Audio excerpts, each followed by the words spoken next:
Can you come here real quick, please, baby girl?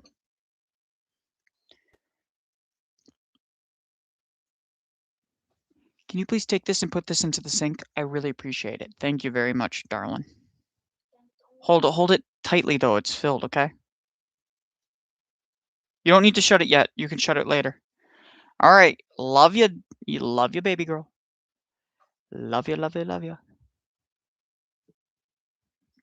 Okay. Let's do this. So we are about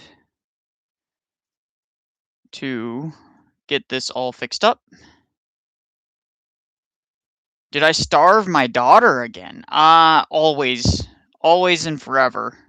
So we're going to go into the depths of TikTok hell on earth because everyone keeps on telling me, Nicholai, you got to go onto TikTok. You got to go find those debate bros on TikTok and you got to debate them, bro. Debate them, bro. I mean, I tried doing a TikTok a while ago, back in December. It was the worst thing I ever experienced. So we're going to attempt to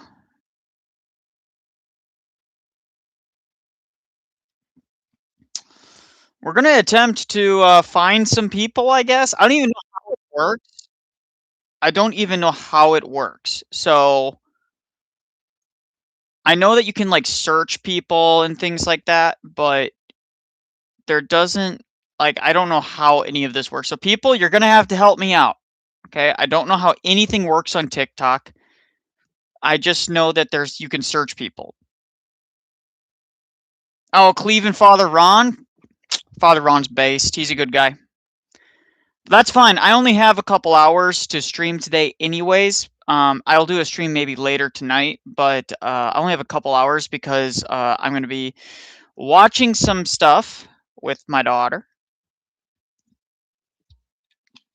So I wanted to get it in while I have a chance. And I know not everybody wants to watch Cleve's stuff is really oriented towards inquirers, to be fair. So smash the dang like button. So true, Randolph. All right, well let's open up hell itself. TikTok. Should we start with the first thing that's on my top recommended? It's Taco Talks. Wow. As you can see, I don't follow him. Wow, cancer itself has shown itself to us. Taco Talks to Ryan on needgod.net. Wouldn't if his name is Taco Talks, wouldn't it be Taco Talks to Ryan? Wouldn't that be the case? It wouldn't be Taco Talks to Ryan because his name's not Taco. Unless his name's not Taco Talks, and it's just I don't know. His name makes zero sense. How he has 144,000 subscribers blows my mind. But you know, it is what it is. I really hate the back and forth talking thing he does, by the way. It's one of the worst things I have ever seen. So, anyways, let's go. It's almost like they want to try and Okay, so he has a conversation with almost like they want to try needgod.net. To be honest, it is on TikTok.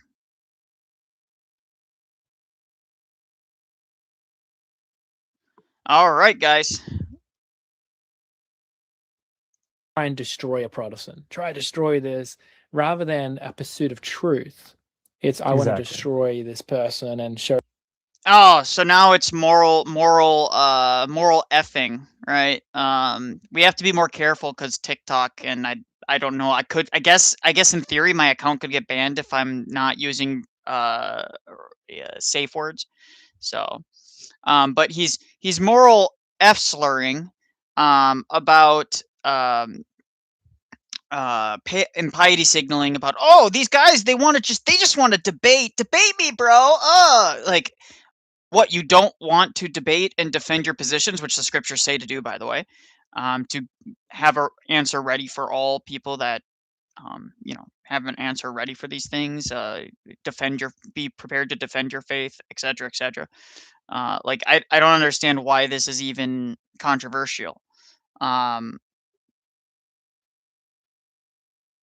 we'll see. Why they're silly and foolish. And would you say that that's what we should be doing as Christians? No, I have no desire. Why do we care what Taco has to say? Is that what you think, Taco, we should be doing as Christians? But why do I care about what Christians are like?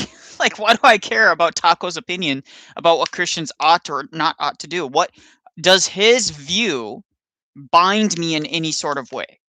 Of course it doesn't bind me. So why should I care?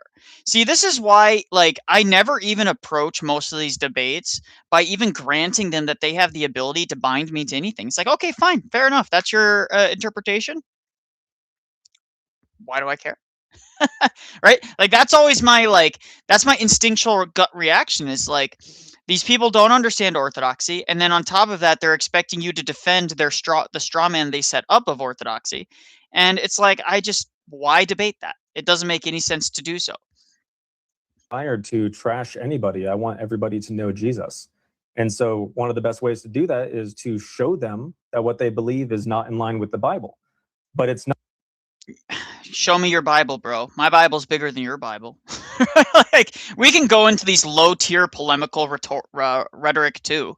Like, if all he's going to do is give low-tier rhetoric and not substantiate and defend his claims, like, I don't understand. Like, so, okay. To hurt those people, it's to get them to change their mind on what they believe and actually believe in the truth. That's good. I love that heart that you have. That's the same with me. I just want more people to come to know Jesus. I just want more people to know Jesus. Okay, but knowing Jesus means to obey him. Knowing Jesus is to obey him. It's to follow after him, to submit ourselves to his will, to conform ourselves to what he commands us to do. But you don't believe that. You believe in just trusting yourself. Like, if I just trust hard enough, boom, and it just pops into existence. Taco Talks need God. Does a worse combo exist? Probably not. Destiny and my senses. Well, Destiny's shirtless photo defeats any sort of combo. Do you? Whoops. It's almost like they want to try and destroy a Protestant. What we just see from the Catholic and Orthodox side is we want to destroy these Protestants and show them how silly they are. Well, we want to destroy your worldview so that we can rebuild it up and bring you into the church. I won't speak on behalf of the Catholics, but I'll speak on behalf of the Orthodox. The reason we want to tear down worldviews is because those are destructive worldviews. We believe your worldview is destructive. I mean, is that simple? Is it this complicated, guys? Is it this complicated? They always make it out to be this this moralizing. It's constant moralizing. It's like the guys, oh, you used a cuss word, so therefore it's like, bro, join the military for like 5 seconds. Like, go to Australia. And I know he lives in Australia, so he knows that people use the C word as punctuation points, right? Like, they just use it in like just casual parlance. It's a casual statement. The F word is like littered in there like pepper. It's like, I don't like, these guys are just like, they moralize about everything. But then but even if you treat somebody nice and ironic and as kind as humanly possible, you still get treated and drugged through the mud as a debate bro. Look at what happened with Alex Soren. Alex Soren went around and was trying to get these guys to debate in good faith. He says, listen, we'll do a timed debate. We'll treat you real nice. I just really want us to like hammer home these things, blah, blah, blah. I'm going to try and engage in good faith. What happens to him? He's treated like utter trash by Need God and people like Taco Talks and all these others. And then they label him as an ortho bro, like debate bro anyways. So it's like, it's impossible to get out of it. Like there is no way to get out of this vicious cycle that they create. There's just no way. Mm-hmm. So you don't care about my soul. You don't want me to come to know Jesus and find rest. because they don't have I do. What are you talking about? It's just, man, it's just assertions. Just like these guys are just insufferable. rest. You chat to the average Roman Catholic and Orthodox. Do you have rest? Are you 100% Okay, so watch how he conflates rest with what he's about to say. sure you're going to heaven? No. 100% sure you're going to heaven equals rest. I find solace and rest in the fact that God and Christ have revealed to us through their divine intervention and plan and through divine revelation a way for us to conform ourselves to him, and thereby I can know with 100% surety that if I do conform myself to that, I can be saved. That God desires us to synergize our will with his and become co-laborers. See how that works? See how I can twist your words against you, right? Like, this is what they always do. They twist our words, and then they twist it and then create into something completely new. I'm striving. Hold on, guys. I think I got it. In fact, there was a Catholic priest that went on to the Catholic Answers program, and he said, look, we are not the church of the saved. We are the church of the striving. Man. I thought, whoa. That's... Man. Oh, man. Oh. I mean, like, I'm not even Catholic, and that's just like a super uncontroversial statement. Like, yeah, we typically don't say, oh, we're a church of only saved people. No, we're a hospital healing sick people, and we pray and hope that they will take the medicine that is provided to them. Like, there's a reason we use medicinal language in our soteriology constantly in Orthodoxy. That's horrible. They're admitting they're not the church of the saved or the church of the striving. That's like Islam. Islam are the people of the striving, praying 5 times a day, doing their pilgrimages, hopefully, fingers crossed, going to heaven. That's not why Islam is necessarily false, though. They're not false because they're doing pious acts. They're false because those pious acts are directed towards pagan, demonic, satanic entity. I mean, we are the church of the saved. If we are in Christ, we are the people who are saved. And also, like, it's such a dishonest way to like reframe somebody and say, oh, it's exhaustive. What he means by this is totally exhaustive. There's no nuance here. There's none of that stuff. It's absolutely insane that they do that, right? It's just silly. Yeah. And so even though there's been backlash, I think it's for the furtherance of the gospel. So be encouraged. That was the best thing. I was able to, I like you TikTok or Taco Talks or whatever, TikTok Christian or whatever you call yourself. You literally said that Owenism, a sin clearly explicated in the scriptures, is not a sin. He literally said you can rub one off, and as long as you're imagining your wife, it's not a sin. It's not lust. I don't understand the hubris in saying, oh yeah, I'm definitely saved. Well, precisely. This is why I just don't take it. Like, I can't take this seriously. It's such a dangerous way to live, first off, because they're assuming that they're not deceived by demons. They absolutely could be. They believe in a doctrine of total depravity. They can't have any assurity that they are actually fully convinced of their position, or they're just self-deceiving themselves. They could be deceived. They don't know. If one day Ryan and Taco fall away from the faith, they stop attending church, they reject God, and they become very, very irritable atheists in their old age, they have to say from their paradigm, or whoever follows them would have to say, oh, they just were never saved to begin with. They have to say that. They always have to say that. It's massive hubris. They have to. Systematically wrote out how to present the gospel for that specific audience. And in there, I quoted the Council of Trent, Canon 6 session, or no, it was Session 6, Canon 24, and the Catholic Catechism 2027, to anathematize myself according to Rome while giving the gospel.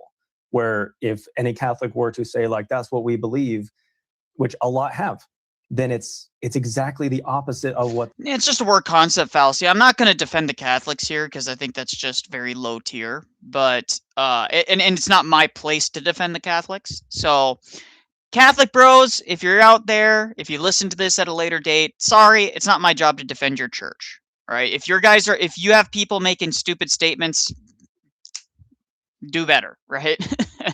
So let's go here. Let's I think the best thing we can do is probably search #Orthodox and see if there's any people that are responding. Did that even search anything? How did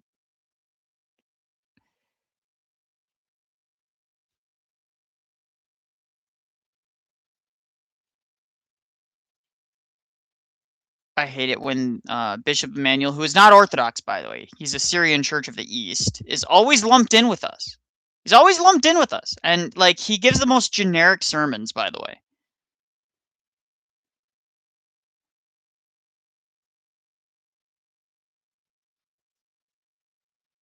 This is not helpful. This didn't help at all. I don't understand TikTok, guys. I don't understand TikTok. So, verses maybe? We can do maybe Orthodox debate. I don't know.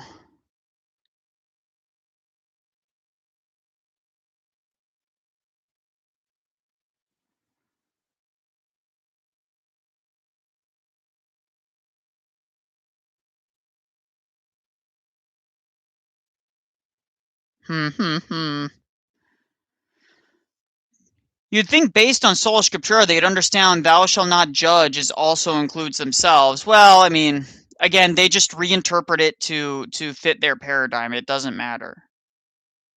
It's always a reinterpretation constantly, all the time.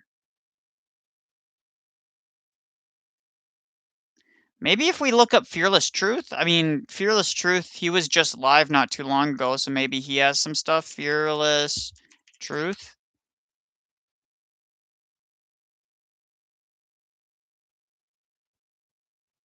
Oh, Nick SVW, there he goes.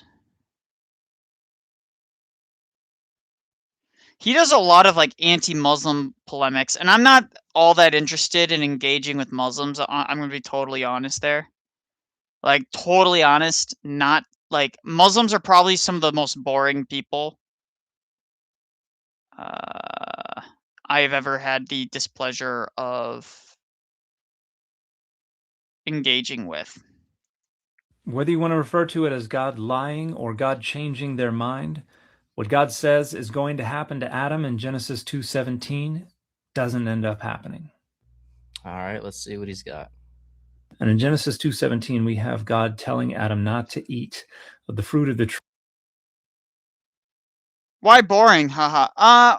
Because Muslims have two ways of going about it. They literally, they're on a track. They all repeat the exact same arguments, and then whenever you show them that that isn't the case, they just revert back and pretend like what you said doesn't actually mean what you said it means. It's like this vicious cycle of never-ending, like, circularity in the actual conversation. Not that circularity in the debate or what the arguments they give, but circularity in this, like, constant circle of never-ending just justification for themselves. It's like, fortunately, the good guys have always won, but it's their entire worldview. Yeah. Tree of the knowledge of good and evil, and threatening him, for on the day you eat of it, you will certainly die. This construction in and of itself does not mean you will be condemned to die. It does not mean you will suddenly realize you're going to die. It doesn't mean any. Well, it absolutely means, well, we've always, and every church father that I've ever known of has always understood it as a spiritual death. We are literally being cut off from the sword of life. So we are literally, in a sense, at that very moment, we died a small death. Of those things. It means you will certainly die. So death is not simply physical nor spiritual. It can also be in terms of your mode of living. Gregory of Rome points this out when he says, It is to be understood that death takes place in two ways, either from ceasing to live or with respect to the mode of living. That's fair. John Chrysostom also notes that in Genesis, how he died was by the decree, it was by the very nature of the thing, for he has rendered himself liable to punishment, and this is how he has died. Aphrahat backs this up. And then, yeah, what is the punishment then, right? And the punishment is death. It's for us to be bound to death. Yeah, TikTok is boring, guys. I already don't like it. Its user interface is super unintuitive. Like, there's a home page, there's a for use explore button, there's this, there's lives. I guess there's a live here. Oh, Lord of mercy. Oh, Lord of mercy. This is just terrible, guys. Okay, what do we do here? Is there, like, debate? Like, you guys said you might want me to... Jesus no pre-existium, so... Debate me.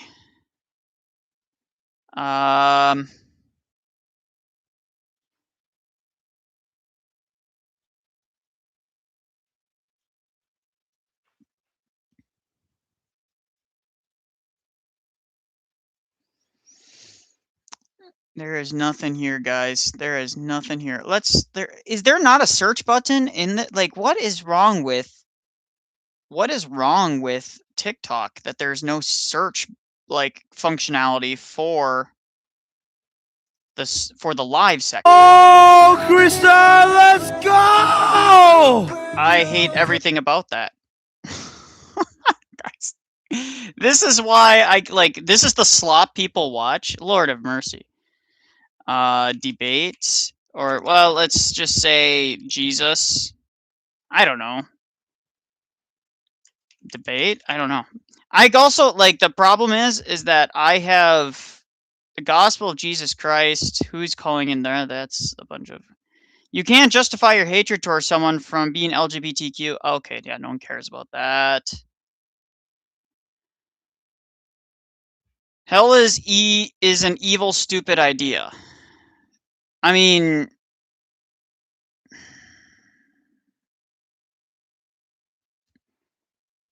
What are your thoughts on Polite Leader? I think he's kind of an irrelevant person, frankly. I can show you. I mean, his view count has collapsed. He gained a ton of subscribers years ago. Years and years and years ago, from just having really low tier, like, polemical videos. And ever since then, he barely trugs along with... He barely gets more views than I do, and he has 20 plus times the subscriber count or something like that. I have 2,000, almost 2,000 now, and he's at 22,000. So, oh wait, I'm sorry. So, he's like 6 times the amount of, or 17 times the, I don't remember. I'm not doing the math right now. But he's like, because I don't have it pulled up right now. But the point is that he's pretty insignificant.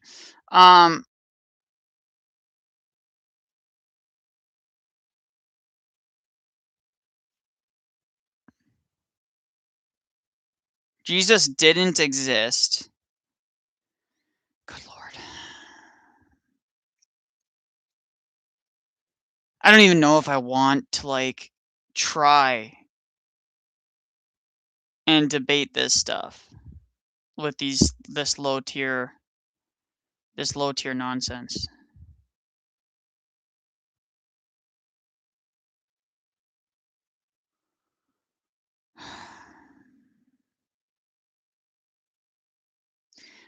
Mass people, everyone having access to the internet has been a disaster.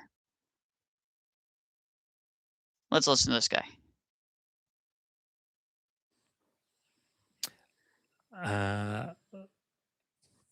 Okay, that's not working. That's how really annoying. Jabber, if you try and request up again, and we'll just try and bring you in once more. Sometimes it just doesn't work the first time, and then you join the queue again, we'll get you straight in. That's if you're still there. The platform has still been doing some weird things, hasn't it, Sean? Like it was doing the other day. It was putting people in the queue and then they would drop out and the queue would still show them as there. So that may have happened in this case. Not sure. I am honestly have no idea how you even request to speak in these stupid things. Like I have no idea. No clue at all. The internet has consequences. Ash. Hey, buddy. How's it going? Good. Thanks for waiting so long. Oh, no worries. That's all good. How are you, Sean? Doing good, Ash. How you doing? Oh, good. I didn't know you played an instrument. Who's that? John. I don't talk about. I don't play an instrument. That was me. John. Yeah, it's me. Yeah, I don't talk about that stuff much here. That's my other life. Oh, well, why don't you combine it? Because it would be great to hear a song at the end. No, I haven't. Are they just going to glaze him? I don't understand. You should make an intro song. I've done that. I've done a lot of those in my time. But anyway, yeah, that's a different. Oh, Lord have mercy. Does he actually want, like, I don't know, guys, you gotta, like, explain this to me. How do you even request to speak with these people, like, at all? Like, is there a way? I don't know.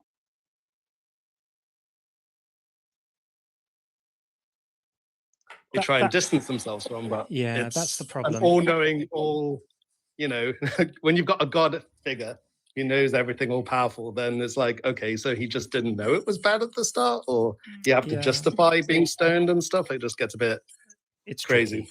It's tricky, yeah. It's tricky, and I don't want to speak about. I'm not sure how to join, guys. Maybe I should give his side, but he'll come back another time. But I hope. Again, like I applaud, trying to speak to someone with these opposed. Is there any way to, like, how do you join? Guys, I'm such a boomer. I don't use TikTok at all, so I don't know. I literally don't know if there's a way to join or not join. Like, it makes no sense to me.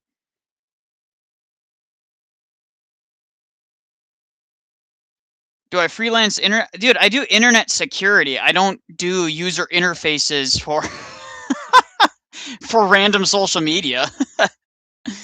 I mean, it's not intuitive at all. Is there, like, literally, is there a single place? There's nothing intuitive here. It doesn't even tell you when you enter, welcome to have fun. Viewers must remember to follow the guidelines as join, comment, protect, some comments alive or filtered. It does, like, there's nothing here that suggests how, do you have to follow them?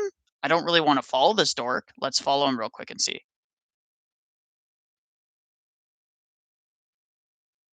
Unfollow, I guess. There's nothing there. There's the share button. There's nothing here. I'm assuming that maybe you have to, for the desktop version, maybe it's the desktop version that's the problem. Maybe it's the desktop version that's the problem. So maybe if I try and do, I think I might have TikTok on my phone that I forgot to delete. My account should be more than a month old. Hold on. Okay, I don't really see, this is why I hate everything about TikTok. It's just, its entire, like, user interface forces you into these just dementedly awful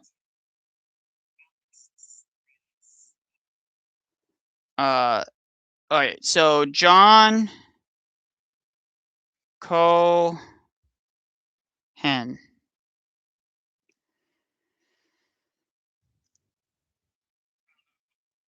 See if I got it up.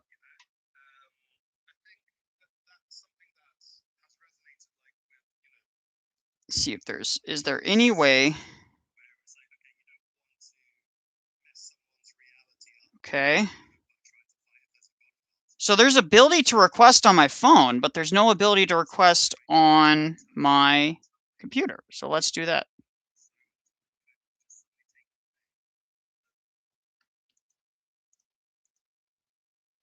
That's very interesting. Well, it just looks like the desktop app doesn't have the ability to request?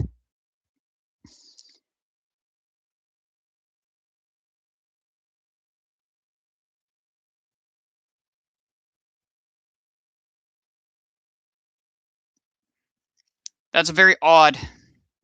So it clearly gives you... Yeah, you have to have something like TikTok Studios. I don't want to download that bullshit onto my computer. So we're just going to, you know what, guys? We're going to go back to YouTube where it's safe and normal.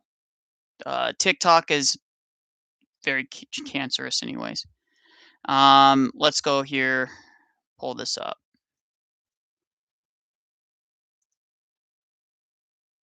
Evolution call-ins.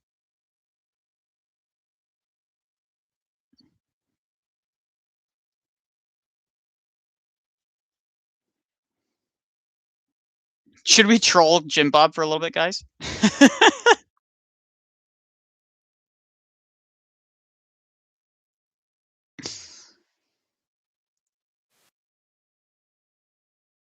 Let me try and see if I can call in, guys, and troll Jim Bob.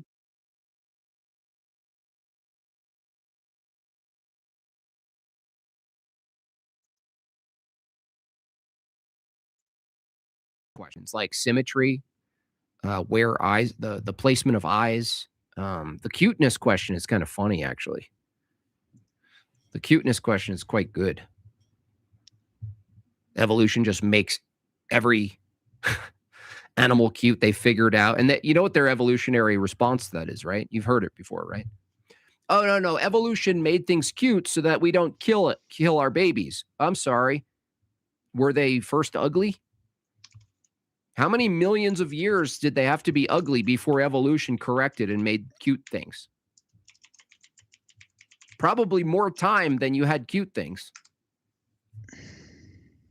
Bunch of nutters. I just messaged him. I just messaged Jim Bob on Discord. Let's see if ever he... consider making an anti-video. Yeah, that's that could be a thing. That might require its own channel, though. Honestly, I just rewatched your debate with Mark Reed. He was constantly triggered. Oh yeah, they all get triggered. They lose. They get frustrated. Speaking of frustrated, I don't know if you guys watched it. It's off topic. You can just wait for Evotards. Thanks for the raid, Chris. Eli, there's a section in the debate with Peterson, and Eli kind of really battered him. I might have to find where it is, but you don't understand. Quite, good, that section. So Eli did a pretty good job being aggressive, and Peterson doesn't know how to be aggressive. Poor guy. Peterson, for you, buddy. Pray for Peterson. Yeah, he doesn't know how to rough situation. Put on the gas. He's just kind of like in the corner. So let me see if I can find that. Was it on Speakeasy? Oh, he's not answering on the... He's probably busy, to be fair. I don't even know. I could be coming towards the end of his stream, too, for all I know. Thank you for that, Night Mode. Appreciate you. Thanks for that, you guys. See if we can get any other... Let me see. There might be some other people. Okay. All right, let me see if I can just skip through. Taco Talks. Or debate Christian debates, maybe. Debating Christians, maybe. Debating Christians.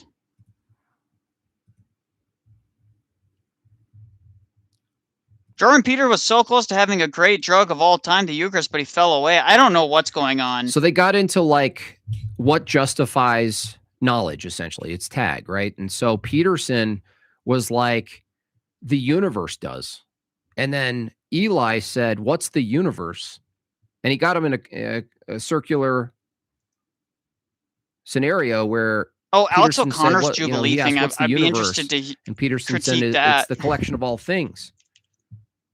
And then he said, so Eli says, what justifies the collection of all things? That might be fun to do. Peterson says the universe. They've never... They're so trained. This is the problem with atheists. They're so trained to think precept is such a joke that they never actually think about the engagement, right? The interaction. And because they never think about the interaction, they never prepare for it. And they come in thinking, oh, I could just say precept and tag is so crazy. It's so insane, right? It's so stupid. That's what all my buddies said. And then what happens? They don't have an answer. I'll show you.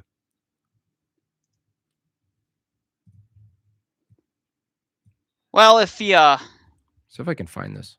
If he responds back to me, I'll do that. For now, let's go and respond to the Jubilee stuff. That'll be fine. Dies of leukemia. Could there be a purpose to it? Did God command the ethnic cleansing of the land of Israel? I'm not saying the scribe made something up. I'm saying the scribe has a command. So, predictions. Alex O'Connor is going to be reduced to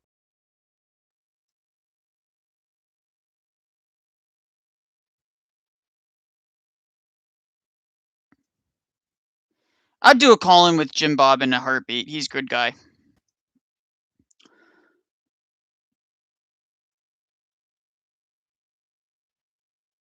I mean, there wasn't really, he didn't really cover any really Orthodox stuff. He mentioned one time that he was Orthodox, and it didn't really go anywhere. So there really isn't much to be said unless it's just politics. And Andrew Wilson is very, very smart when it comes to politics.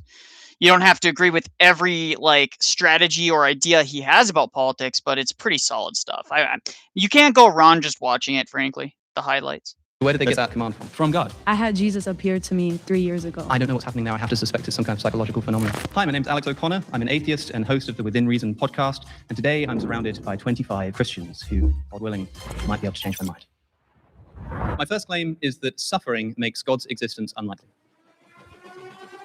Well, the immediate problem is saying unlikely leads to absurdity because just simply Jordan Peterson could really tear this apart with his position, which is, well, unlikely doesn't necessarily mean that you ought to be like that, because even if God's existence is less likely than likely, which again, how do you quantify that? You've immediately put yourself at a disadvantage. Why? Because now you're suddenly saying, well, gosh, there's a chance that there could be infinite consequences, infinite eternal consequences to me being wrong. So from a purely pragmatic utilitarian standpoint, which Alex would hold, it would make more sense for him to hold to that.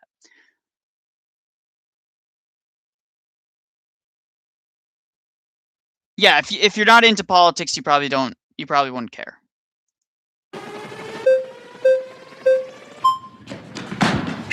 Good work. Hey, how's it going? Nice to meet you. Why don't you just begin? Why is suffering? Do they have a Mormon there? He's not Christian. Unlikely. I think when confronted with two hypotheses, so atheism, naturalism, or theism, we should ask what we expect would occur under either hypothesis. And then we look at the world and we see what does actually occur. And what do we find? We find, I think most relevant here, a system of natural selection, the mechanism by which God apparently chose to bring animals and ultimate human beings into existence. A system which is that's, again, massive presuppositions. There's no evidence for natural selection being the origin of life. There's no evidence for that. Completely incoherent. Yeah, if Jim Bob does do a live, he doesn't really do panels anymore. But if he does decide to do a panel, I'll jump on his panel. But you guys can let me know if that's Evan.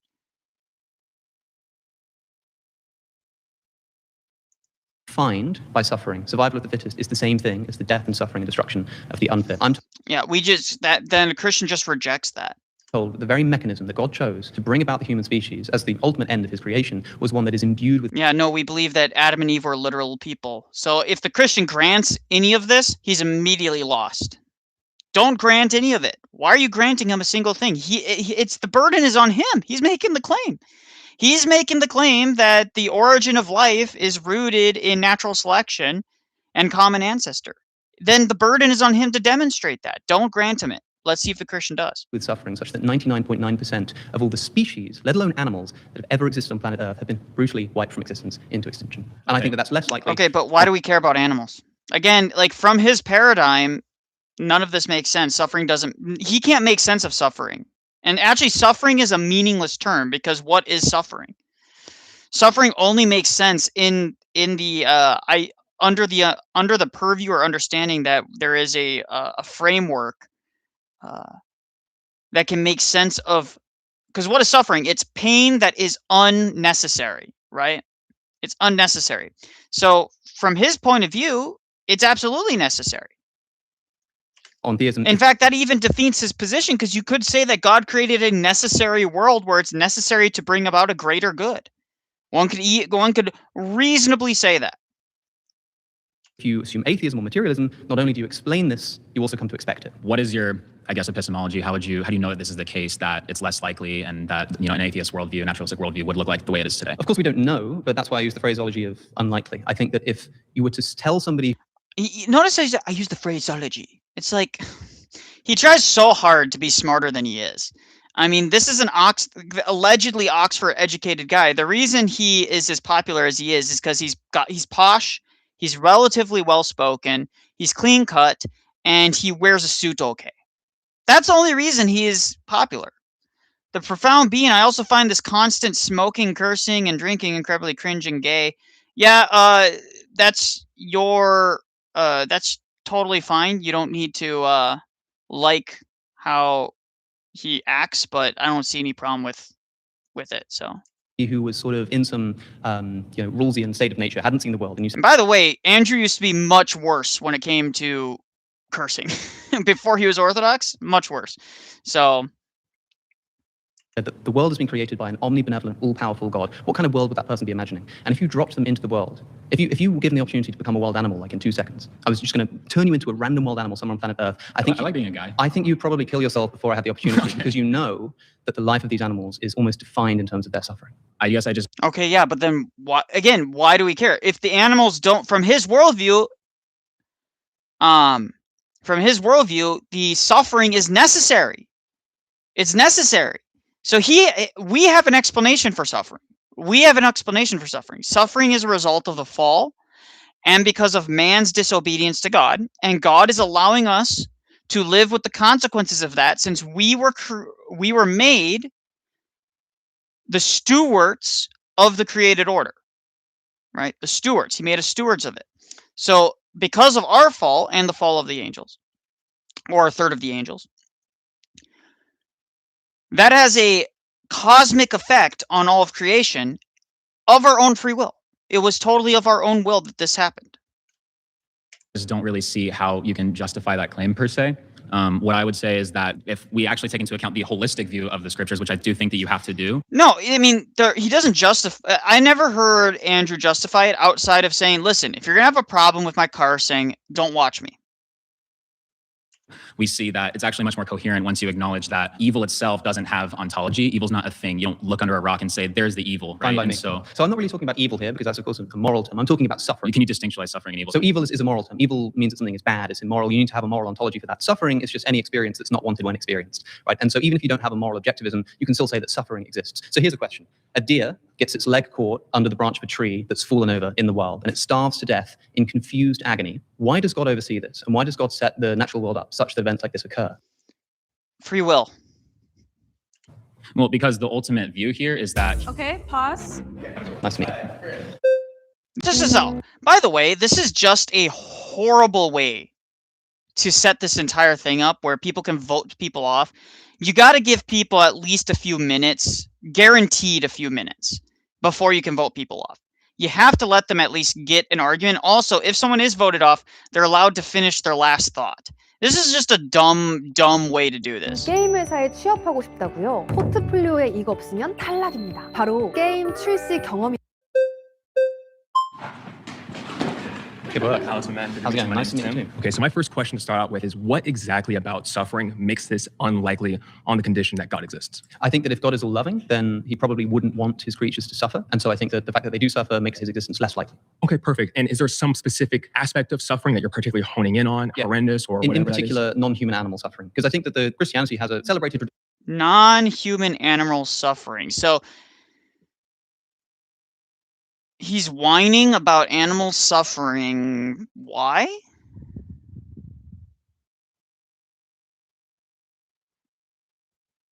Yeah, the whole voting thing is stupid, Paisios. It makes no sense. It completely derails any sort of momentum that can be gained from people. And it's clear they cut out a lot from. I knew some people that actually went to one of these and they talked to me about it, and they said it's really bad because it's like hours. This is like they're filming for hours, and you're only getting a small fraction of the amount of back and forth and debates, and they selectively choose the ones they think did well and didn't do well. Oh, so he's a vegan but also an atheist? Yeah, it makes no sense. Tradition of theodicies trying to explain why suffering exists. Human free will, the development of the soul, higher order goods, all of this kind of stuff, none of which apply to the suffering of non-human animals. So, have you heard of the axiological expectation mismatch problem? I have not. Okay, so philosophers of religion have started to understand that the thing that actually generates a problem between God and suffering is actually the value system you attach to the very attribute of perfect lovingness. Because the problem of evil is an internal critique, you have to look at a very specific version of theism and how it defines perfect lovingness. I want to present to you a version where my version of perfect lovingness does not actually constitute a problem and a misalignment, that mismatch between the suffering of animals, let's just say the profusion of suffering of animals and existence of God. So let's hear it. What kind of God are we imagining that would allow and oversee and do nothing to prevent billions of years? Do nothing. So again, that's a presupposition, and also he's presupposing billions of years. He's presupposing that God has no way to prevent it. Right? Animals don't have a soul, so they don't suffer in the same way that we imagine suffering to be. They don't have a soul. Their soul, the Saint Gregory Palamas talks about how the thing that animates an animal, the soul, the thing that animates their flesh is attached to their blood. Once an animal dies, it's gone. The soul dissipates. It doesn't have like soul, quote unquote, dissipates. It doesn't actually like it. This is going to be slightly crass, but it's basically asking, well, my goodness, this tree got chopped down. Okay.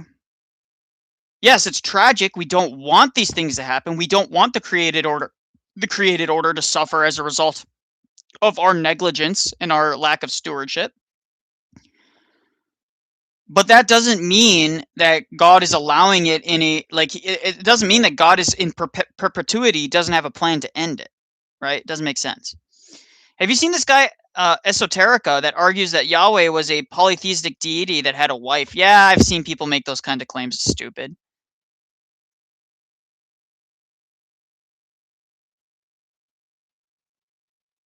Of untold animal suffering. Right, so you're talking about non-prevention. Or setting up the system that is natural selection such that it relies upon things like predation and disease. Well, the first part is I don't agree with the whole setting up the system part. So I'm not one of those theists that believes that God does this select and pick idea of creating worlds. I don't think that God actually creates worlds. I think that God lets worlds develop according in a certain way, but because God can oversee an overarching narrative, he knows exactly how he can redeem anything that goes. So the first time, sorry, go ahead. Could God have made it such that animals were all herbivores instead of carnivores and omnivores? Yes, he could totally do that. Okay, so had he done that, here's an instant way to reduce by orders of magnitude the amount of suffering that exists. Right, but hold on. That's particularly assuming a value theory already that I haven't told you I'm adopting that has a problem with the evil. So I have to give you my value theory first for you to show that misalignment. Okay, let's hear it. Perfect. Okay, so my value theory says that it's not the most important thing about a sentient creature is not what merely happens to them. It's about the total timeline of their life and where their life permanently ends. Meaning, if you were to judge an author of a narrative and the first few chapters, let's say, there's a lot of bad things happening, but the end ends with this crescendo where there's victoriousness, there's redemption, there's beauty, and everyone in the story actually endorses their entire existence that they live. They can look at their they can look at the total timeline, and they actually each subjectively come to the conclusion, I'm glad I was made, and I totally see what my suffering was for. That's the particular I'm using with. So we have to judge, hold on, like John Hicks says, we have to judge the very nature of God's lovingness by what he does in the end, not these few time slices that we observe right now. For you to show that there's a problem, you have to show to me that the suffering of animals cannot be transformed, are intrinsically cut off from being transformed into a life that they will endorse. There's a couple of theses on the table. Okay, but sure, go ahead. So are you talking about the end of their life is in their end of life on earth, or are you talking about the afterlife? I'm antemortem, postmortem. Okay, because if you're just talking about life on earth, then I would say that if you had an author writing a book and a character, if we were trying to figure out the relationship between that author and the person in the book, and that person in the book shows up for 5 seconds in the first chapter and is a child who almost immediately dies of cancer in an incredibly painful way, and there's no development, there's no sort of bring back to life, and suddenly everyone's grateful for it. It is just this miserable, tragic experience. And I ask, well, what did the author not want to do for the story of the book, but wants to do for that character? Yes. I think it'd be pretty damning. And also, yeah, but this is so stupid. Okay, this guy's actually doing a very good job. He's doing a very good job, but I just think that maybe he's overcomplicating it. The story isn't just our life on this earth. The story is cosmic and everlasting. The infant that dies from a horrible cancer, like 4-year-old child dies horribly painful, brutal death. Their story doesn't end here.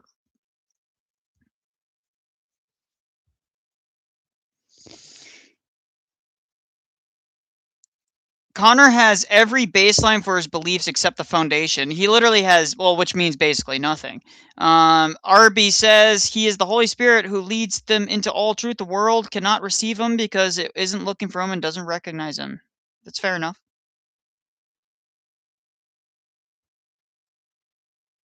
when it comes to animals, we're talking about animals who are predated on from the moment that Nick, Nick, I'm slightly hesitant to say eternal when it comes to certain things because eternal implies pre-existence. Creation isn't eternal. So when I say an infant goes on into is everlasting, from the point of creation, they're everlasting. From the point that they're born or conceived, they are everlasting. Right. So they begin existence. They sort of have disease. Zebras, when they're killed by lions, are often too big to be killed instantly. Right. So they die over minutes with their windpipes caught in the jaws of a lion. Sure. How can this be developing a zebra, which, by the way, probably doesn't even have the same kind of... But who cares? It's not about a zebra. It's not about development. It's not like the zebra isn't like... this is just like argument for incredulity. I find it personally ridiculous that God would allow a zebra to suffer. Okay. I don't. Why doesn't God just make the world perfect? Hint, he did. he did create it. He said it was good. He created it with Adam and Eve. This is, again, presupposing billions of years of evolution, which, again, there's zero evidence for billions of years of evolution. Zero. Nada. Zilch. Literally, every critique these grounds are from incredulity. Yeah, I mean, they are. They're all incredulity. Jim Bob says that they're doing call-ins.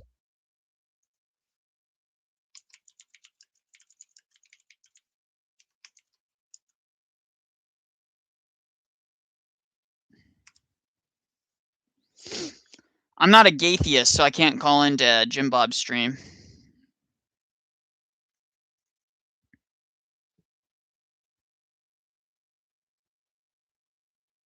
I'd be willing to talk to him. I would be willing to talk to Jim Bob about some of the issues with evolution, but I wouldn't be able to debate him on this. It's just silly.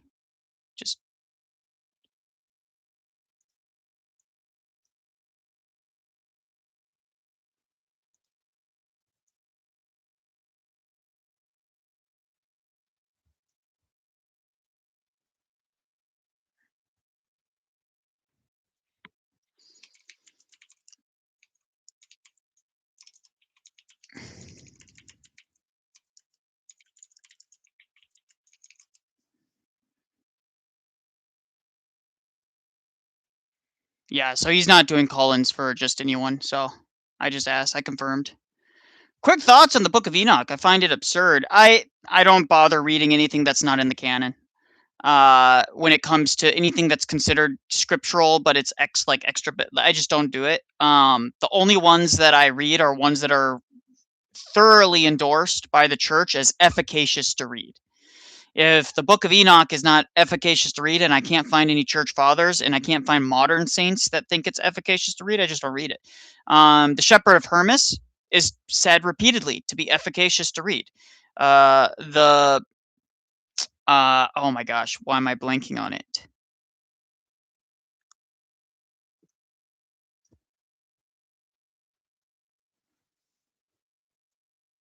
I can't do a good enough job to pretend to be an atheist. I just find it so difficult to get in that headspace. I was never an atheist growing up. I never found it convincing, so it's just not in the cards for me on that one.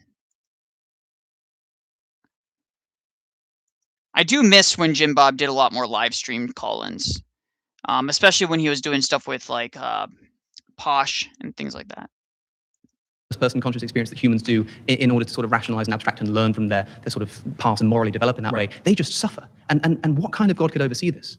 Okay, so there's a lot of assumptions on the table again. Again, you're assuming a particular value system that I'm not. I'll tell you what I'm assuming here. What I'm assuming here is that a good God would not allow unnecessary suffering to obtain. Okay. Yeah, but how do you know it's unnecessary?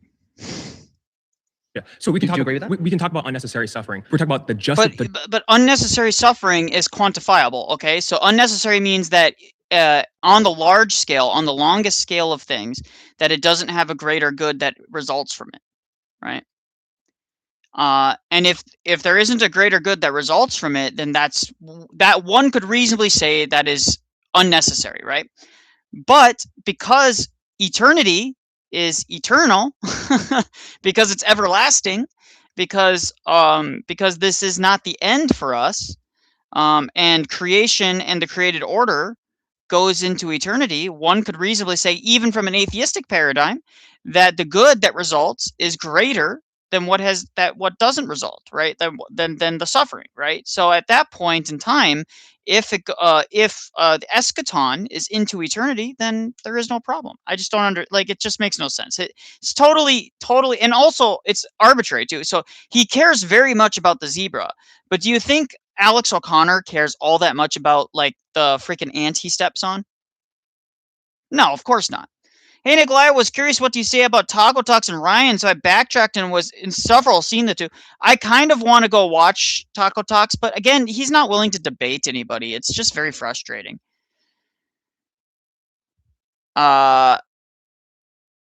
It's just very, very frustrating. I just can't do it.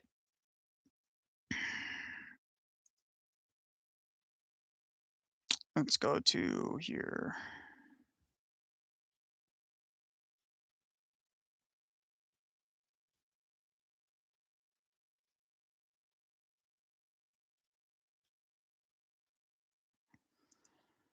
I want to do that. I got to do a standalone video for that one. Yeah. Unnecessary suffering, that's where our choice comes in. Misuse of free will is root of this, and said unnecessary suffering. Correct. Well, exactly. The justifying norms for suffering. So this guy is trying to philosophize his way out of the suffering problem when he could just say that you're presupposing way too much. So we're gonna skip past this guy.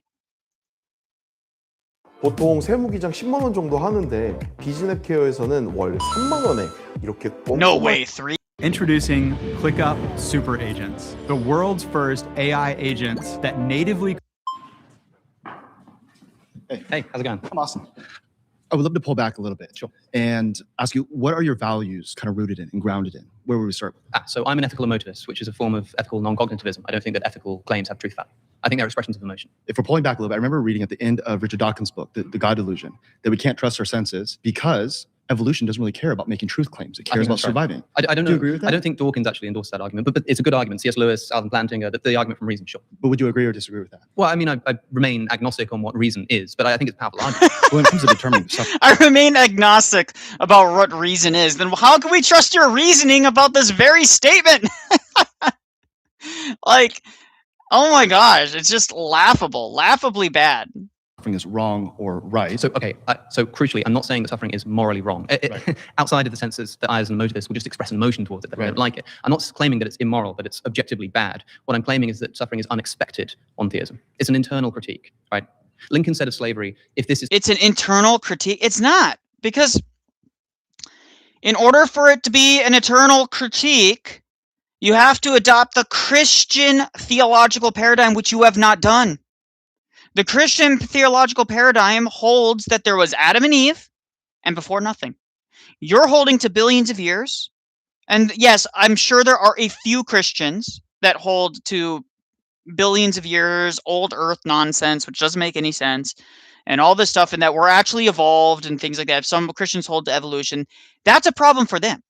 You're adopting the normative Christian understanding. So if we look at the early church fathers, we can see that normatively people held that Adam and Eve were real people, that there was no death before the fall, and therefore no suffering before the fall.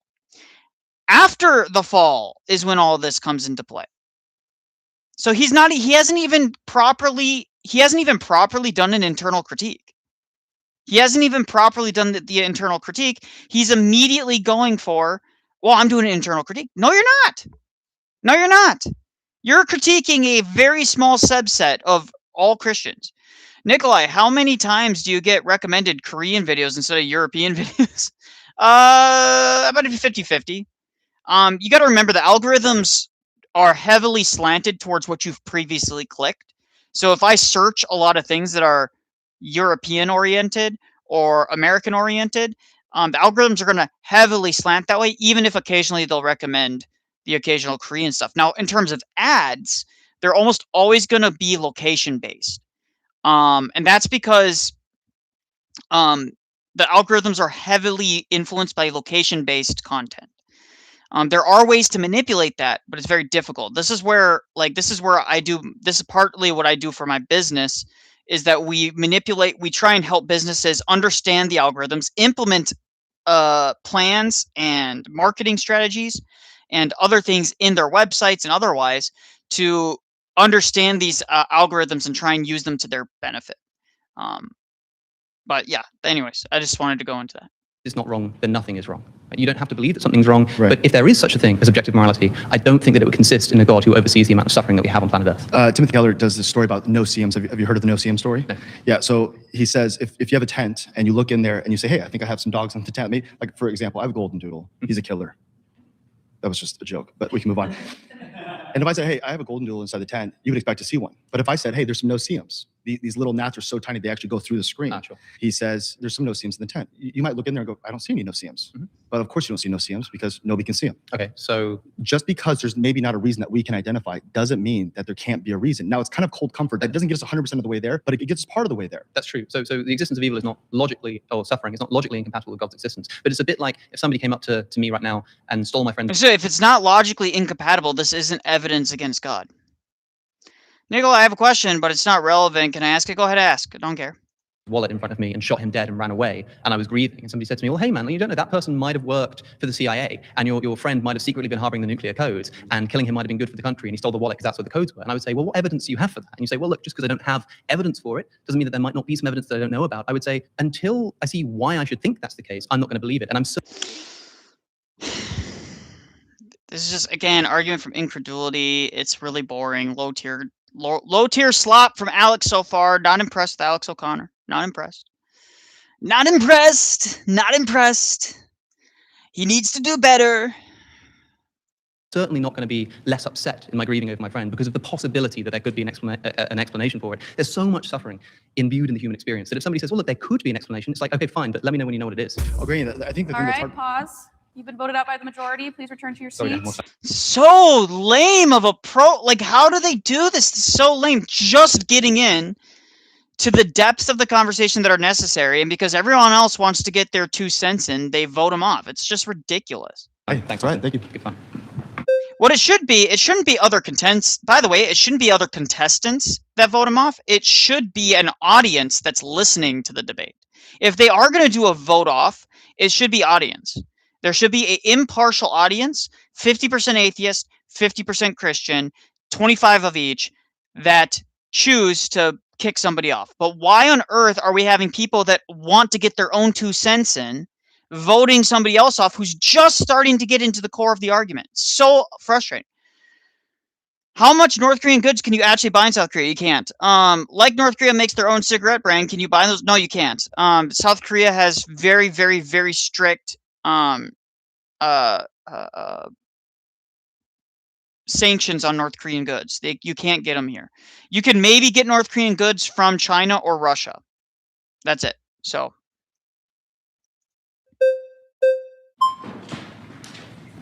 Hello. Hey, nice to meet you. How are you? Okay. Repeat your claim one more time. That suffering is unexpected if a good God exists. Unexpected. So when you say unexpected, like you're caught off guard by it, or you're expecting like all good things to happen. That if I assume that there is a good God supervising, invigilating the universe, that I would not expect to see so much suffering. Right. So much gratuitous, seemingly unnecessary suffering. Right. Seemingly unnecessary. Again, by the way, this guy right here, Mormon, not Christian. Like, so sick and tired. The Mormons for years all pretended that they were like, oh no, we're different than the Christians. And now as soon as it benefits them to be labeled as one of us, now they're suddenly labeled as Christians. Ridiculous. They don't even hold to Trinitarianism. That's like basic 101. Like, in order to be Christian, you have to be Trinitarian. That is the minimum. Like bare minimum to even be considered heterodox, you have to be a Trinitarian. Oh no, this is going terrible. Yes, it's You know, the most beautiful thing is that our God is not unfamiliar with suffering as he suffered himself. So would you say that there is like some beauty in suffering in some way? I would say that there can be sort of poetically, you can look at suffering and think that's a beautiful story, but I don't think that But you're an atheist! Poetic doesn't even matter, and she's doing a bad job. Person suffering, especially if they die as a direct result, might think that. Also, I think that if I knew someone who... By the way, she seems eager, kind, friendly. God bless her, but this is not it. This is a bad way of going about it. And I'm like, guys, by the way, again, I'm saying this like I have the privilege of being able to pause and comment as I see fit. But the whole purpose of me doing this is to point out areas where people could probably improve. I'm not saying that I would do any better in the moment, but I do know how I would start the argument. And I'd basically just question his presuppositions about suffering. Why is suffering necessarily bad from his paradigm? From our paradigm, suffering makes sense. We're the stewards of creation, and we have to, and we have to live with the fact that all of creation, all of the cosmos is suffering because of our disobedience. Whose child died of leukemia and suffered for it. Right. And I went to them and said, but hey, there's some beauty in the suffering, isn't there? I think I'd be kicked out of the funeral. Right. Well, I would say like the same thing for a woman giving birth, right? It's suffering, like it sucks, it hurts. Sure. But imagine you could have the giving birth without the pain of giving birth. Right. Would you prefer that? Of course, yeah, you would prefer that. So then if God can bring about the good stuff without the bad stuff, then... He did! He did!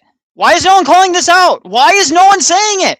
Has there been a single person in this conversation so far that has said, everything you said did happen. God did create it good. God did create that. But he gave us the privilege and the honor to represent the created order as its stewards. And our fall, along with a third of the angels, caused a distortion in the cosmos. It's that simple. Why is no one saying it? Paesio says, do you know the difference culturally between North and South Korea? I heard North Korea, they're really emphasized being manly with smoking cigarettes and stuff. No, I don't know enough about North Korea and South Korean in terms of their cultural differences to comment a lot. I know that there are slight differences, but they're actually very similar, more than you'd think, especially outside of the big city of Seoul. The further away you get from the cities, the more culturally similar North Koreans and South Koreans are. As for smoking's common in South Korea too, so I can't comment on that. And there's no reason to bring about the bad stuff. So what we have to show is why the bad stuff is necessary to bring about the good stuff. Otherwise, it's not justified. Right. Well, could you say that the result? Why is the bad stuff? The bad stuff isn't necessary in that God created it perfect. It's not necessary. It is a result of the necessity of allowing for free will.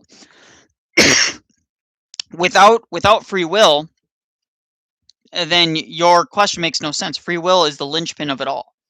Result of why we suffer is because of fall of man. I would say not, because I don't believe in the fall of man. Right, true. But that's irrelevant. You said at the beginning that this was an internal critique.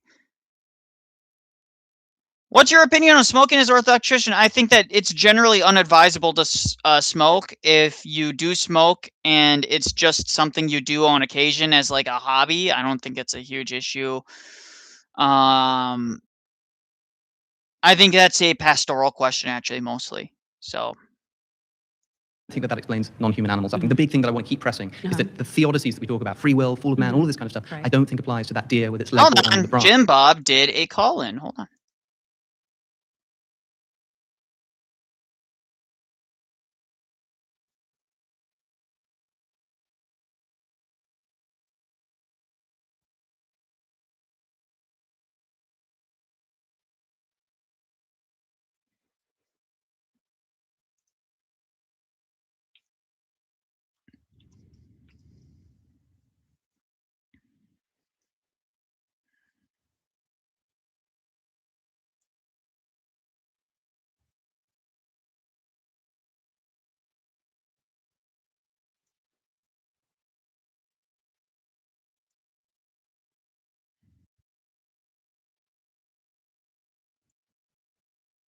Hey, guys. Evolution, natural selection is the precondition for populations, right? So if you have like an abiogenesis theory, well, you can't have abiogenesis unless you have you have things replicating, you have things mutating, you have things being selected, competition, right? And so I would argue that evolution is actually a precondition for abiogenesis and not the other way around. Wait a second. Evolution is a precondition for abiogenesis. Are you now saying that evolution now expands outside of the domain of biology? It could, yeah. Okay, well, that would be a new take. I assume people are trying to study and make that happen. That would upend part of the narrative, being that one of my counters is that, okay, well, if evolution is talking about what's your opinion on smoking? The Greeks but you need populations for evolution. You're saying you don't need popular and for became evolution. popular You because can it have warms your evolution body happen while you're before outside populations. when it's cold Furthermore, out. I'm saying you need evolution for populations. It's also the other way addictive. around. Doesn't help with that either. Right. As I an would entailment say of evolution, at least. Well, yeah. If you said evolution is changes in allele frequency, you would need alleles first. Or you need well, I get the point. Yeah, but hold on a second. Let's stick with this for a second, because if it's true you need alleles, you actually do need the biology before the thing you call evolution. Sure. Nicholai, I learned that Japan, they cremated everybody who dies except for Orthodox bishop when they have a small grave for him. Is that the same in North? No, it's not. Selection process. We see how I can think about this, because what I was going to go to it is not the would same. You say, for example, let's say we say that like though cremation is very popular here still, it's not the same. Would you say People that do necessarily needs to always be fire somewhere in order for burning to exist? Burning, not necessarily. There's chemical reactions. There's chemicals that can burn, and there's also freezing that can give the sensation of burning. So when you say burning, you need to be a little more specific. Sure. Yeah, I gotcha. Basically, what I'm saying is I would have a definition of evolution where you can have things that aren't alleles that are evolving. So this would be how I solve the abiogenesis problem that I think you're pointing to. Right, but here's your other problem. When you say evolution happens, the way evolution is presented now, what's up, salad butter, states that the nature of things actually change. So like this is the problem with the tree analogy, is that no matter how diverse in the paths of the tree branches and how small they get from the larger trunk, the nature of the tree is always the nature of the tree. The nature, the branches on that tree are still the same nature as the tree. They never change in nature. But the problem with evolution is that if you're having these changing animals, you're actually saying that the nature of these things change. The nature of one category somehow over time becomes a different nature altogether. The Pakicetus, a wolf-like hippopotamus land animal, it's fundamental. That thing lives, and then it creates a diversion from itself that's not itself, but you're still saying comes from that thing, right? Which I think is a violation of the law of identity. After 15 million years becomes a whale. Is the whale the same nature as a Pakicetus? Not as a Pakicetus, but as like a cetacean, right?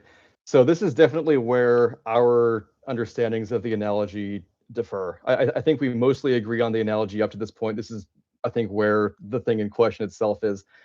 Can you give me, in your worldview, or just in your view in general, would you say that there is anything which can change in nature? I would assume not. Or like, what exactly Nicholai, do you is mean the South by Korean Russian Church under the change in Moscow nature? 'Cause Patriarchate or the Russian Church outside of based on Russia? what I It's think under you the mean, Moscow I think I would Patriarchate. deny that evolution claims that happens, but I'd like to hear what you say. Well, we look at like the way something operates, and we would. We can't do that. I don't wanna stream snipe anymore, so we're gonna go back to Al Connor. But I think what we're gonna do is, well, shoot. We'll see what the next dying, topic is. confused, agony. What's this for? So what is it about animals that seems so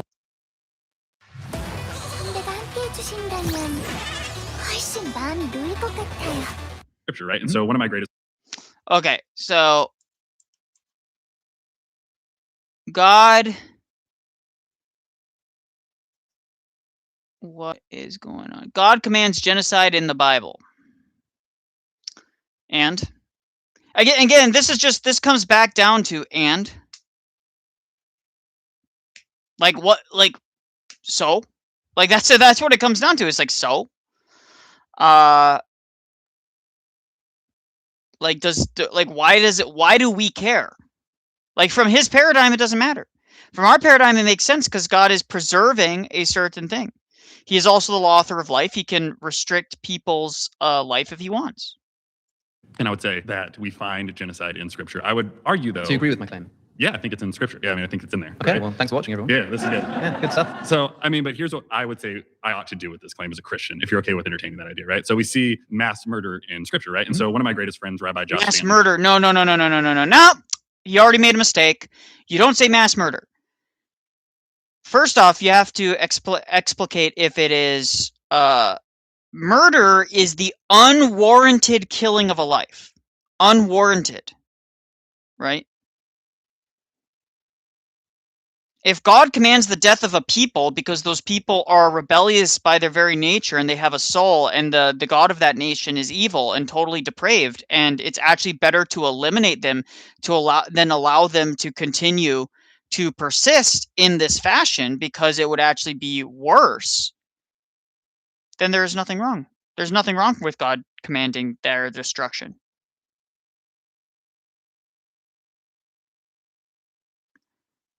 Alex is a moral atheist, although he has no foundation for why genocide is wrong. Of course, he's the most moral atheist in that he can't even explain why genocide is wrong. He's a rabbi. The Hebrew Scripture that's where we're finding these genocides, right? Yeah, so to spell it out, we've got, I think the two most problematic are in 1 Samuel 15, the destruction of Amalek, and in the book of Joshua, the destruction of Jericho and the destruction of Ai. So for the sake of the audience... Wait. Why is that the most problematic? Why is that the most problematic?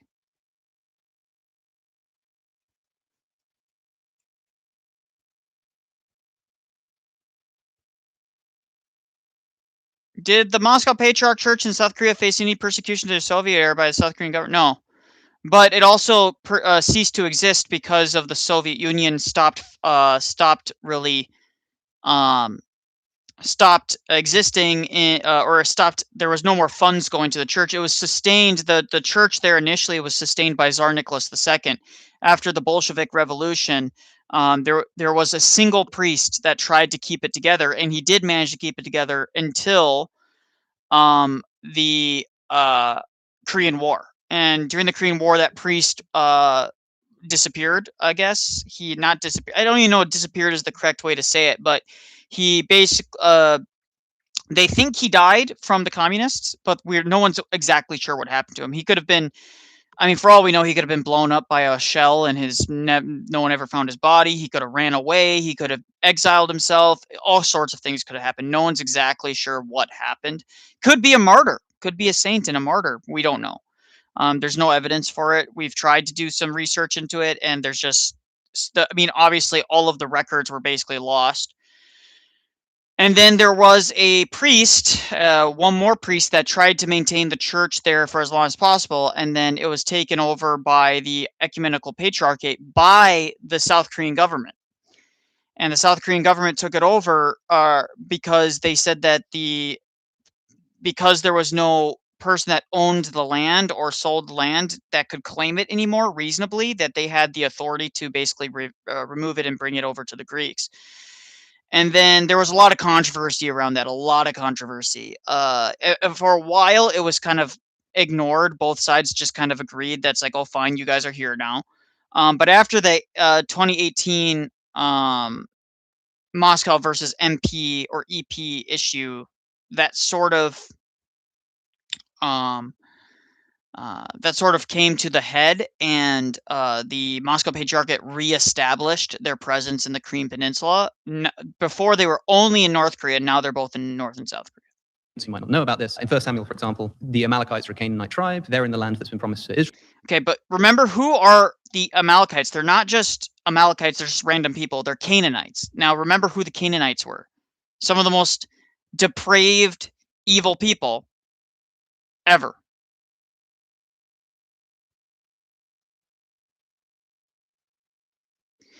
And there's a concept in Christianity in which nations and entire groups of people can actually, the spirit can take hold of everything. Matter can be holy, it can be made holy, but it can also be made into, to be twisted against God, twisted against him. And therefore, those things can be cleansed and purified and destroyed righteously, rightfully. So the 1 Samuel doesn't work for him. Again, from a Christian paradigm, we have a clearly easy answer for this. But I don't understand why he doesn't go to Noah. Noah is clearly a much more thorough genocide, but he won't go to that because it's clear, what does it say? That man's hearts had become overwhelmingly wicked, and only righteous man left was Noah.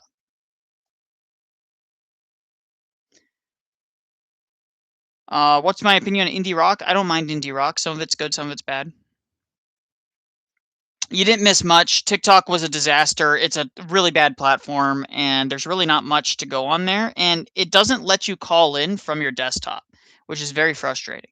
Israel are instructed through the prophet Samuel. King Saul is told to completely destroy the Amalekites, leave nothing alive that breathes, kill man and woman, child and infant, cattle and sheep. And in fact, when Israel does as they're instructed, they destroy Amalek. Except Saul decides to keep the king as a captive, and he also saves the best of the animals. The prophet Samuel comes to him and says, "What have you done?" And he says, "Well, we kept the best of the animals in order to sacrifice to the Lord." And it says twice that God regrets that he made Saul king. Why does he regret that he made Saul king? Because Saul didn't follow his commandment to completely destroy the Amalekites by keeping. Yes. I don't understand why this is I don't understand how this is even like a reasonable argument. This is like, how is this reasonable? How is this even a debate? It makes no sense. Just completely ad hoc. Completely ad hoc. The king alive and by keeping the best of the livestock. Saul says, "We kept the livestock alive to burn as a sacrifice to the Lord." Yeah. And Samuel says, "What pleases the Lord more, burnt offerings or the following of his commands?" Sure. And so we know that we're talking about what I would define here as a genocide. Yeah, so it's in there, right? And I would say this is a great place where things like progressive Christianity serve us quite well, not in the idea that God is progressing, but humanity is progressing further to a greater understanding of God's ethic and justice. I would also say when I look at scripture, I would actually be opposite from most of my contemporaries here. I don't read it as 100% literal. Like, I don't need scripture to be a history book. This is just boring. You're just granting him all that stuff, and you just it's not even a bullet to bite. God is the author of life. He's allowed to remove it if he deems it necessary to fulfill an even greater good. Ultimately, God is good. Do you think there's a possibility for recommunion between the Grotians? Yes, there is. Of course there is. It took 50 years for the Macedonian Orthodox Church to reconcile with Orthodox.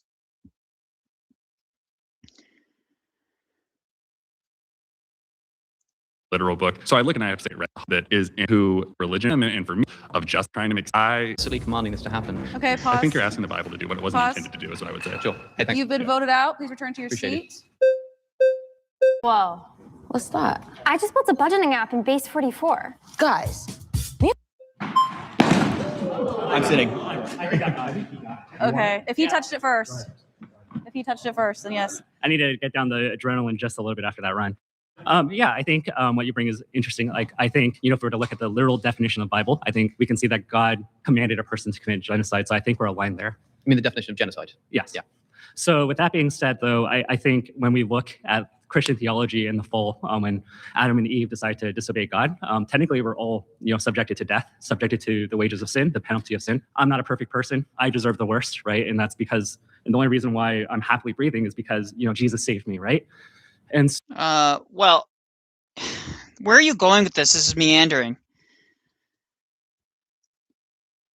Who do you think is right between the Russians and the Greek? Personally, I think it's the Russians, even though I go to a Greek church. The Russians are clearly in the right. It's not even debatable. Any of the Greeks that come in here and cope about it, they can cope. It's clearly the Russians. They're clearly, the EP is clearly overstepping his bounds. Not once, not twice, but multiple times. All around the world, he does this. The EP is one of the... Did you know the EP is the only jurisdiction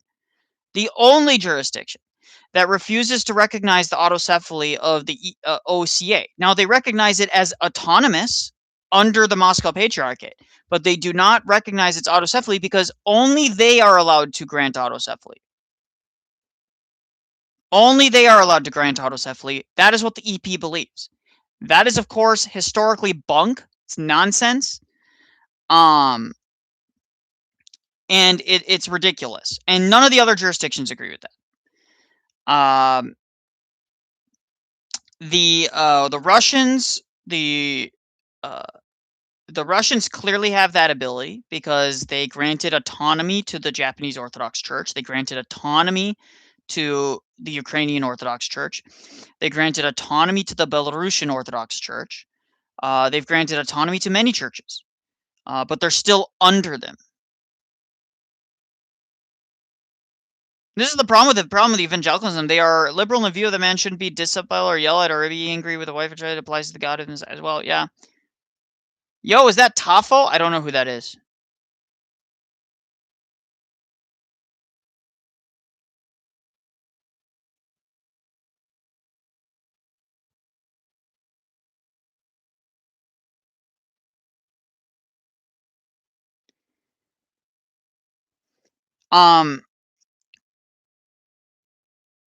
So the EP oversteps its bounds constantly. They constantly try and create autocephalous churches out of schismatic groups, especially in recent years, and it causes problems wherever they go. I mean, that's really the problem with the EP right now.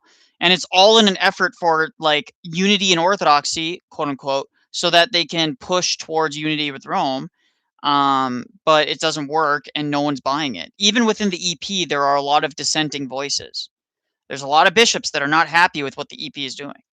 So when we look at this pretense, like because we fell, I know this is a very unpopular thing. God can do whatever he wants, right? Whether it's, genocide, putting us to death, we've talked about suffering and all these things. So you've been sent by God and they come to your door and you say to yourself, well, I know that this is the will of God, even though it's really horrible, God can do whatever he likes. So you say, please don't kill me, Mr. Israelite. Instead, let me first betray my family to you because I know it's the will of the Lord. Would you allow that to happen? I will contest it with this, right? We all fall short of the glory of God. It says that in Romans, right? So like whatever I'm subjected to, I'm not entitled to a good life. Like I think even me living is a gift from God. The fact that I can talk to you is a gift. Do you think that applies to like infants? Yes. Unfortunately, yes. I know it's an unpopular opinion. So you think infants are deserving of the treatment they're given in 1 Samuel? I think because we all fell, yes.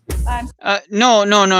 Do infants deserve to be slaughtered and punished? No, of course no one is saying that. They are innocent. But the infants have to live with the consequences of the things that happen. Just like at times I live with the consequences of the sins of my forebears. And just like like some people live with the consequences of their mother being alcoholic, right? It doesn't work.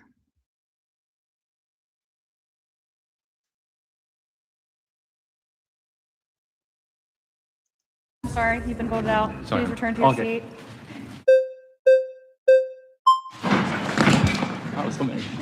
My internet is fantastic. I don't know what you guys are talking about. My internet is fantastic. I have that South Korean internet, guys. You guys don't know. You guys in the States don't realize how slow United States internet is until you come to like Korea or Asia. Good to meet you. Hey, how's it going? Nice to meet you. Okay, I disagree. I'd love to look at the case of the Amalekites in 1 Samuel 15. Sure. So 1 Samuel 15, it says, he uses that phrase, every man, woman, child, and then the list off the animals, right? So we presume that by the end of that, if only Agag and the animal comes back, that they're all dead. And then they show up later in Again, chapter 27 and chapter 30. Even King Agag, his descendants come up in the book of Esther. Yes. Right. So like if we're saying, just for example, we have verification that there are children related to the Amalekites who must have been there because it's Agag's children, where else would they be? And they're alive because his descendants go on through Haman, which comes up in Esther. So how do you reconcile There are a few things to say. Firstly, one of the points where some of the Amalekites don't play Bible. You don't play Bible study with atheists. It doesn't work. come up again. It's explicitly said that these are people who escaped. These are people who escaped. And so it's possible that God commanded that all of Amalek was destroyed. And the word Haram there means utterly destroy. That might also involve a driving out of the land. So it's possible that some of them escaped, and that's where we get the descendants from. That seems totally plausible to me. The question is, did God command a genocide? By the way, genocide includes forcible expulsion from somebody's land in a case of ethnic cleansing. Sure. What I'm looking at here.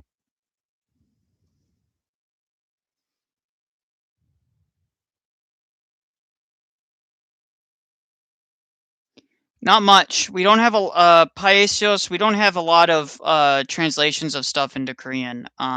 It's slow but steady progress, but there's just a lot of stuff that is lacking still. So we just don't have a lot, frankly. Here is, did God command the ethnic cleansing of the land of Israel from people like the Amalekites, people like Ai, people like Jericho? And I think the answer is clearly yes. Like, for example, do you think that any innocent children, maybe let's use the word innocent, the theological reasons, do you think that any infants were... I don't have a problem with saying innocent children. Children are clearly innocent, but the question is not whether they're innocent, or the question is whether or not they are,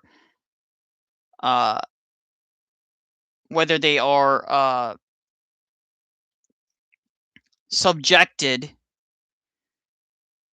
to the consequences of sin and the consequences of their forebears. Clearly, yes. Were killed in the destruction of Amalek. I have no idea. I don't think that it's recorded. Okay, but you think that God definitely commanded the killing of... No, I don't. I think that's hyperbolic phrasing. And I know I've heard you say it before. I heard you talk about this. You know, you've heard that before, that it's hyperbole. But I think you can demonstrate it in Babylonian, Sumerian writings. Very similar. Yeah. There's an Egyptian stele which says that Israel was wiped out and their seed was utterly removed. Yeah. It was gone.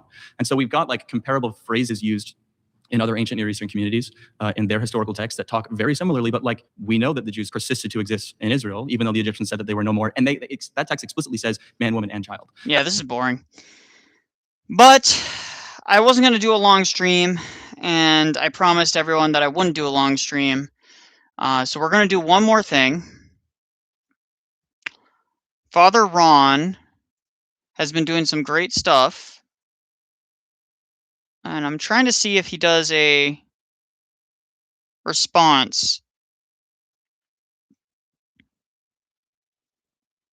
And I highly recommend you guys all follow him. He's actually fantastic. I don't know why I'm not subscribed to him already. There we go. Now that's fixed. He does great exegesis, and his I mean, he's doing pretty decent with views too. Highly recommend you guys follow him. It's really great. He does a debate recently. Father Ron. Hold on. I think he messaged me it. Hold on. Let me see in my chats here, because he messaged me.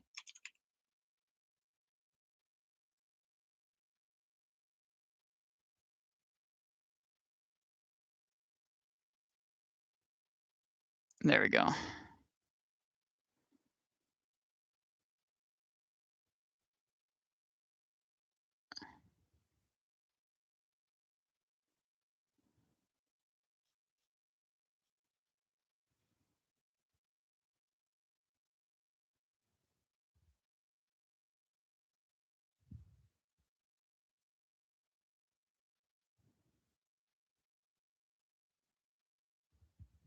Oh, I don't have that.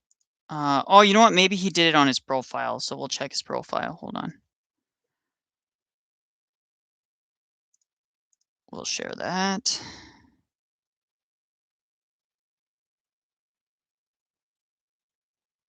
Okay. Well, guys, Cleve is live, so we're gonna hop over. Why don't you guys go ahead and jump over to Cleve's stream? I can't do a raid from here because YouTube Live doesn't do raids, which is weird. But let's why don't you guys all jump over to Cleve's stream? He's gonna be doing some good work, and I got some stuff I gotta do anyways, so I might see you guys over there. It's been excellent. I might, if they do a call in, I might call in because I love Father Ron. He's a great guy. So God bless you guys. Have a wonderful day.